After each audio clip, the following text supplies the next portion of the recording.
जन्नत के अंदर दाखिल कर रहे होंगे और दूसरी तरफ जहन्नमियों को जहन्नम में फरिश्ते ले जा रहे होंगे। लेकिन अल्लाह अकबर, उसी जहन्नमियों की लिस्ट में, उसी जहन्नमियों की लाइन में आका का एक गुलाम भी होगा, हुजूर का एक दीवाना भी होगा, लेकिन उसके पल्ले में नमाजें नहीं होंगी, उसके पल्ले में कोई रोजा नहीं होगा, उसके पल्ले में कोई हज और ज़कात नहीं होंगे, उसके पल्ले में कोई आमाले सालिहा नहीं होगा, उसके पास कोई नेकी नहीं होगी। इसी वजह से उसे जहन्नम की तरफ ले जाया जाएगा।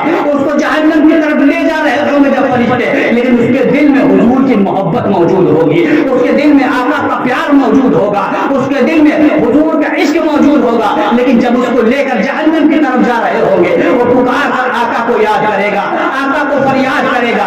हदीस पाक में है, जब वो पुकारेगा आका को तो उसकी आवाज को गालिबन हजरत आदम अलैहिस्सलाम या हजरत मूसा अलैहिस्सलाम सुनेंगे, तो वो उस आवाज को सुनकर नबी कौनैन की बारगाह में पहुंचेंगे, अर्ज करेंगे या रसूल अल्लाह, आपका एक बड़ा गुलाम है जिसको जहन्नम के अंदर फरिश्ते ले जा रहे हैं। करीम आका जब ये सुनेंगे तो उसी हालत में उस तरफ चल देंगे जहां पर उसे जहन्नम में ले जाया जा रहा है। सरकारे दो जहां जब वहां पहुंचेंगे और देखेंगे मेरा बड़ा उम्मती को जहन्नम में डाला जा रहा है, सरकार फरमाएंगे, ऐ मेरे फरिश्तों जरा रुको, ऐ फरिश्तों रुको रुको, मेरे इस गुलाम को, मेरे इस उम्मती को जहन्नम में क्यों ले जा रहे हो? वो अर्ज करेंगे या रसूल अल्लाह सल्लल्लाहु अलैहि वसल्लम, इसके नामाए आमाल को तौला गया है, इसके नामाए आमाल को जब तौला गया तो इसके पास ना कोई नमाज़ें है, इसके पास ना कोई रोजा है, इसके पास ना कोई हज और ज़कात है, इसके पास ना कोई सदका खैरात है, इसके पास कोई अमाले सालिहा नहीं है, इसके पास कोई अच्छे अमल नहीं है। तो रब ने फैसला इसका कर दिया है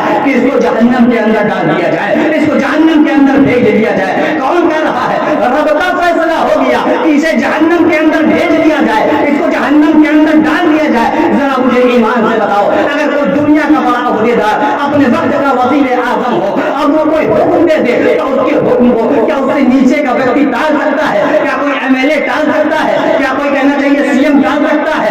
नहीं नहीं। क्या कोई सांसद टाल सकता है? नहीं, क्योंकि वज़ीर आज़म का जो हुक्म होता है वो सांसद से ऊपर होता है, एमएलए से ऊपर होता है, सीएम से ऊपर होता है। वज़ीर आज़म के हुक्म को उससे नीचे का कोई तबका टाल नहीं सकता।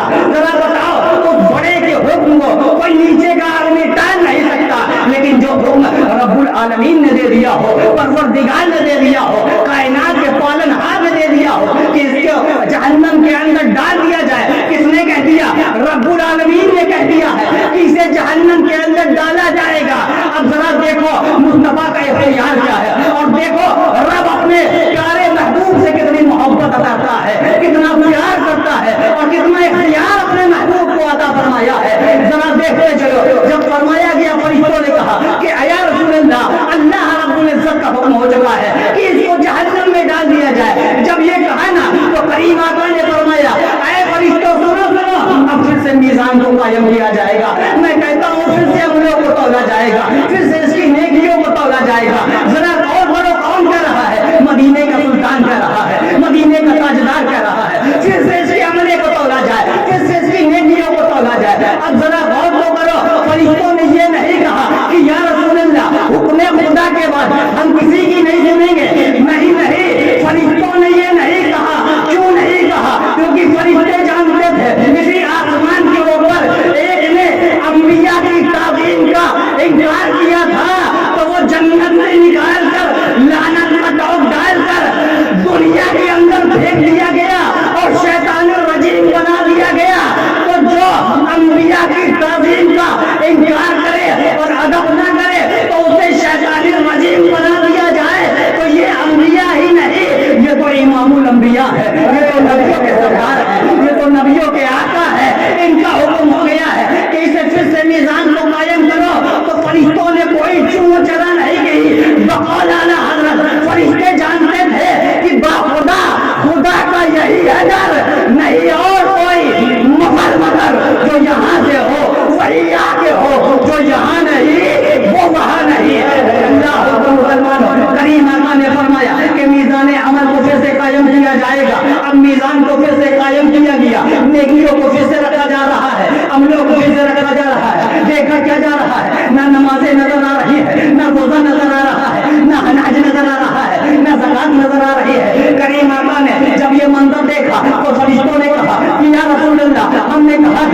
کے پلے میں کوئی نیک عمل نہیں ہے، کوئی نماز نہیں ہے، کوئی روزہ نہیں ہے، کوئی حج و زکات نہیں ہے، آقا نے فرمایا کہ ٹھہرو ٹھہرو، میرے کریم آقا نے اپنے دستے مبارک سے ایک پرچی نکالی اور اس کو میزان عمل پہ رکھ دیا.